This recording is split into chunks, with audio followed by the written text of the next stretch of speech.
سب سے پہلے تو آپ کو پاکستان میں ہم خوش آمدید کہتے ہیں، اور پاکستان کے لوگ جو ہیں ان کو ابھی تک یاد ہے کہ جب ایران اور اسرائیل کی جنگ ہوئی تو اس دوران میں ایرانی پارلیمنٹ کے ایک اجلاس کے دوران تشکر پاکستان، تھینک یو پاکستان کے نعرے لگائے گئے۔ وہ پاکستان کے لوگ جاننا چاہتے ہیں کہ یہ جو نعرے لگائے گئے تشکر پاکستان، اس کی بیک گراؤنڈ کیا ہے؟ بسم الله الرحمن الرحیم. خیلی خوشحالم که این فرصت برای من مجھے نہایت خوشی ہو رہی ہے کہ مجھے یہ موقع ملا کہ میں جناب ایاز صادق صاحب speaker national assembly of Pakistan کی دعوت پہ پاکستان کے ایک آفیشیل دورہ پہ جو کہ صہیونی حکومت کی طرف سے جو 12 روزہ جنگ ہم پہ مسلط کی گئی تھی، اس کے بعد یہ دورہ ہو رہا ہے پاکستان، جو کہ ہمارا دوست، برادر اور عزیز ملک ہے، میں اس کا دورہ کروں۔ کشور دوست، برادر و عزیزمون. از این جهت باید عرض کنم که اس جہت سے کیونکہ میں ایران کے جو عوام ہے ان کی نمائندگی کرتا ہوں، ان کی نمائندگی میں میں یہ چاہوں گا کہ پاکستان کے جو عزیز ہمارے بھائی ہیں ان کو اپنے ایرانی بھائیوں کا اسلام جو ہے وہ پہنچاؤں، جو کہ نہایت گرم جوشی سے یہ اسلام جو ہے میں پہنچانا چاہوں گا۔ شید پاکستان برسونم، علاوه بر اینکه دو کشور همسایه ہم هستیم. دو ہمسایہ ممالک ہیں، ہم دو بھائی ہیں، دو مسلمان ملک ہیں، اور اس آیہ قرآنی کے مصداق کہ مومنین جو ہے آپس میں بھائی بھائی ہیں، ہم بہت ہی قریبی دوست ہیں، اور ہمارا تاریخی طور پہ، تمدنی طور پہ اور ثقافتی طور پہ ایک گہرا تعلق ہے، اور دینی طور پہ ہمارا گہرا تعلق ہے۔ و بسیار به هم نزدیک و دوست هستیم. این هم یک سابقه. آپ جانتے ہیں کہ مختلف معاشروں میں دوست بھی پائے جاتے ہیں، اور عام صورتحال میں مختلف جو پارٹیز ہیں وہ بھی ایک دوسرے کے ساتھ دوستی کا اظہار کرتے ہیں، ایک دوسرے کے ساتھ محبت کا اظہار کرتے ہیں، لیکن وہ معاشرے اور وہ ممالک اور وہ پارٹیز جو کہ ایک عام صورتحال سے علاوہ جو جنگی صورتحال ہو، جب آپ کو ایک سخت دشمن کا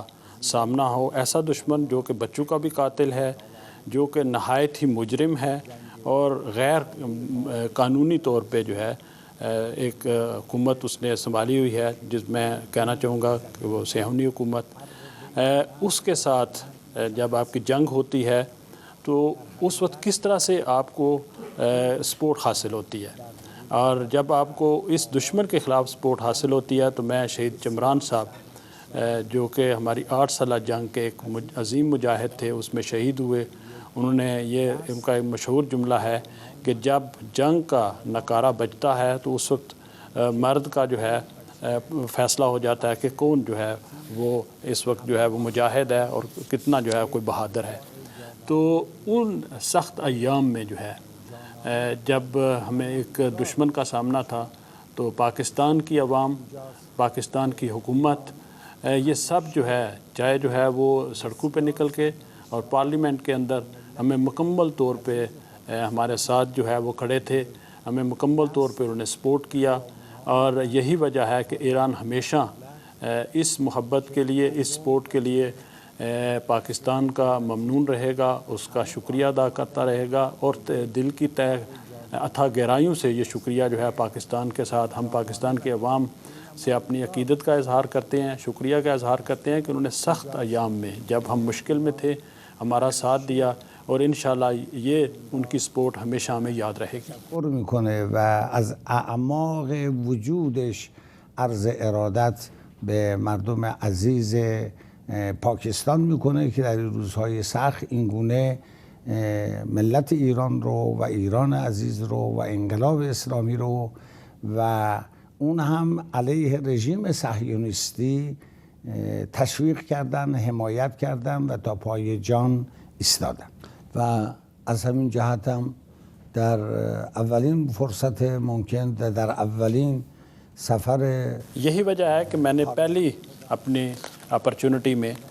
اور میرا پہلا جو ہے غیر ملکی دورہ میں نے انتخاب کیا وہ پاکستان کا تھا، تاکہ ایک مرتبہ پھر میں ذاتی طور پہ پاکستان کی سرزمین پہ پہنچ کے اپنا ایرانی قوم کا، ایران کی حکومت کا، ایران کی پارلیمنٹ کا اور ایران کے جو محبوب سپریم لیڈر ہیں ان کی طرف سے پاکستان کا شکریہ ادا کروں، کیونکہ پاکستان نے اپنی ایک حق کا ساتھ دینے کے لیے جو اپنی حق طلبی جو ہے اس کے جذبات کا اظہار کیا ہے، اور پاکستان کی قوم کا شکریہ ادا کروں جو کہ اسرائیل کے خلاف جو ہے وہ جذبات رکھتے ہیں۔ عزیز انقلاب اسلامیمون تشکر کنم از ملت حق طلب، عدالت خواه و ضد اسرائیلی پاکستان۔ سر یہ بتائیے کہ کیا دوبارہ آپ کو خطرہ نظر آتا ہے کہ اسرائیل دوبارہ ایران پر حملہ کر سکتا ہے؟ تاریخ نشون داده و عملکرد رژیم صهیونیستی و حمایت‌های دائمی آمریکا نشون داده که ہمیشہ تاریخ سے یہ ثابت ہوتا ہے، اور صہیونی حکومت کا جو پہلا سابقہ ریکارڈ ہے اور جو اس کو مسلسل سپورٹ امریکہ سے مل رہی ہے، یہ سب کچھ بتاتی ہے کہ اس میں کوئی شک نہیں ہے کہ یہ صہیونی حکومت جس طرح کے اس کے نظریات ہیں، جس طرح کے اس کے عقائد ہیں اور جس طرح کی چیزوں پہ وہ بلیو کرتی ہے، یہ حکومت ہمیشہ ایک سیریس خطرہ ہے تمام امت اسلامیہ کے لیے، تمام اسلامی ممالک کے لیے، اور جو حال ہی میں غزہ میں جو جنگ ہوئی ہے اس سے اس حکومت کی انسان دشمنی جو ہے یہ ایک ثابت شدہ چیز ہے کہ یہ کبھی بھی جو ہے اس کے اعتقادات میں انسانیت کا احترام نہیں رہا، اور جو کچھ بھی جو لوگ جو ہے اور جو ممالک جو کہ انسانیت کا دفاع کریں گے، حق کا ساتھ دیں گے اور انٹرنیشنل قوانین کی جو خلاف ورزی کرنے والے ہیں ان کے سامنے کھڑے ہوں گے، ان کے خلاف اس کی یہ عزائم اور ان کا خطرہ جو ہے اسی طرح سے برقرار رہے گا۔ اسپیشلی امت اسلامیہ کے خلاف یہ خطرہ جو ہے یہ اسی طرح سے باقی ہے جب تک کہ اس حکومت کا وجود باقی ہے، اور گزشتہ 80 سالہ تاریخ اس حکومت کی یہ بتاتی ہے کہ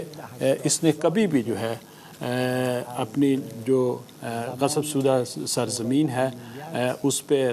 رہتے ہوئے امت اسلامیہ کے خلاف جو ہے وہ کسی قسم کے اقدام سے دریغ نہیں کیا، اور ہمیشہ ایک خطرے کے طور پہ جو ہے یہ موجود رہی ہے۔ وہاں پہ جنگ بندیاں بھی ہوتی رہی ہیں اس دوران جو ہے، اور جنگ بھی ہوتی رہی ہے، لیکن یہ حکومت جو ہے ابھی تک جو ہے ایک تھریٹ کے طور پہ باقی ہے، اور اس کی یہ تھریٹ ابھی تک باقی رہے گی۔ همیشه تهدید بوده و مرتب در آتش بست و در جنگ.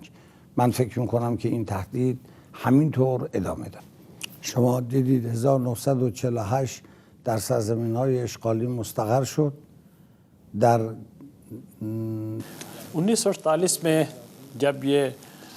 رجیم وجود میں آئی، اس فلسطین کی سرزمین پہ مستقر ہوئی، تو اس کے بعد 50 کی دہائی میں اس نے جنگ کی، 60 کی دہائی میں بھی اس نے جنگیں کی اسلامی ممالک کے خلاف، اور اس کی یہ پالیسی تھی کہ توسیع پسندی کی پالیسی تھی، اور علاقوں کے مختلف علاقوں پہ قبضہ کرنا جو ہے اس کا ٹارگیٹ تھا۔ اس کے بعد 80 کی دہائی میں لبنان پہ حملہ کیا گیا اور بیروت تک آئے، اور اس کے ساتھ ساتھ یہ دیکھیے کہ وہ جنگیں بھی کرتے رہے اور اس کے ساتھ ساتھ جنگ بندیاں بھی ہوتی رہی، اور کیمپ ڈیوڈ کا معاہدہ ہوا اسی دوران، اوسلو کا معاہدہ ہوا، لیکن اس کے بعد پھر دوبارہ اس نے غزہ پہ حملہ کیا، اور یہ اس کی جو جارحیت ہے اس کا سلسلہ جو ہے وہ جاری ہے۔ ابھی نیتن یاہو صاحب جو ہے وہ گریٹر اسرائیل کی باتیں کر رہے ہیں اور ڈیوڈ کوریڈور کی باتیں کر رہے ہیں، اور اس کے ساتھ ساتھ دیکھیے کہ شام کے ساتھ انہوں نے کیا کیا ہے۔ اس وقت کی جو موجودہ شامی حکومت ہے وہ کمپریہنسو جو نیگوسیشنز و مذاکرات جو ہے وہ صہیونی حکومت کے ساتھ کر رہی ہے، لیکن شام کا ایک حصہ اور اس کے کچھ امپورٹنٹ جو پوائنٹس جو ہیں اس وقت اس پہ اسرائیل نے اس وقت قبضہ کیا ہوا ہے، اور جو صہیونی حکومت کا طریقہ کار ہے وہ کسی بھی لاجک پہ جو ہے وہ بیس نہیں کرتا، بلکہ اس کی بیس جو ہے وہ طاقت کا استعمال ہے، وہ ظلم و ستم ہے، اور بچوں کا قتل عام ہے، اور ہر قسم کی جو ہے وہ تباہی اور بربادی ہے، اور یہ اس کا سلسلہ جو ہے وہ اسی طرح سے جاری و ساری ہے۔ لذا رفتار او هیچ منطقی نداره. او با زور، با جنایت، با کودک کشی و با تخریب و فشار میخواد گسترش سرزمینی بده. همین الان هم که آتش بس و صلح کرده انہوں نے با جنگ بندی بھی کی اور صلح بھی کی، لبنان کے ساتھ کی، لیکن لبنان پہ ہر روز جو ہے وہ بمباری کی جا رہی ہے اور اس کے ساتھ ساتھ ان کے ڈرونز وہاں پہ حملے کر رہے ہیں. لبنان پہ بمباری بھی کر رہے ہیں، وہاں پہ گولہ باری بھی کر رہے ہیں اور ڈرونز کے ذریعے بھی حملہ کر رہے ہیں. شام کے ساتھ بھی ان کی سیم سچویشن ہے، وہاں پہ بھی ان کے اسی طرح کی جارحیت کا سلسلہ جاری ہے. غزہ کا معاہدہ کیا ہے، وہاں پہ ایگریمنٹ کیا ہے، لیکن وہاں پہ بھی بمباری اسی طرح جاری ہے اور ان کے ڈرونز کے حملے بھی اسی طرح سے جاری ہیں اور عوام کو، بے گناہ لوگوں کو اسی طرح وہ نشانہ بنا رہے ہیں اور کشت و خون کا سلسلہ جاری ہے. جناب یاسر عرفات کے ساتھ انہوں نے مذاکرات کیے اور ان مذاکرات کے بعد جب وہ فوت ہو گئے تو یہ پتہ چلا کہ ان کا بایولوجیکل مرڈر کیا گیا ہے. اور جب ان کی مزید جو ہے انویسٹیگیشن کی گئی ان کی قبر پہ جو ہے تو یہ بات ثابت ہوگی کہ صہیونی حکومت نے ان کا بایولوجیکل مرڈر کیا تھا. تو یہ دیکھیے کہ یہ انسان کش جو حکومت ہے، یہ رجیم جو ہے، ایک طرف مذاکرات کی ٹیبل پہ بیٹھتی ہے اور اسی وقت جو ہے وہ اپنا جو فریق مقابل ہے اس کو ٹیرر کرنے کا، اس کے اسیسینیشن کے پلانز بھی بناتی ہے. لہٰذا ہمارے پاس اس حکومت کے خلاف لڑنے کے علاوہ اس کے ساتھ جنگ کرنے کے، جو کہ انسانیت دشمن ہے، جو ابراہیمی دین ہے ان کی دشمن ہے یہ حکومت، انسانیت دشمن ہے اور اسلام دشمن ہے. ہمارے پاس اس کے خلاف جنگ جاری رکھنے کے علاوہ اور کوئی راستہ نہیں ہے. رژیم ضد انسانیت، ضد ادیان ابراهیمی و ضد بشریت و اسلام نیست. باید با این مبارزه کرد.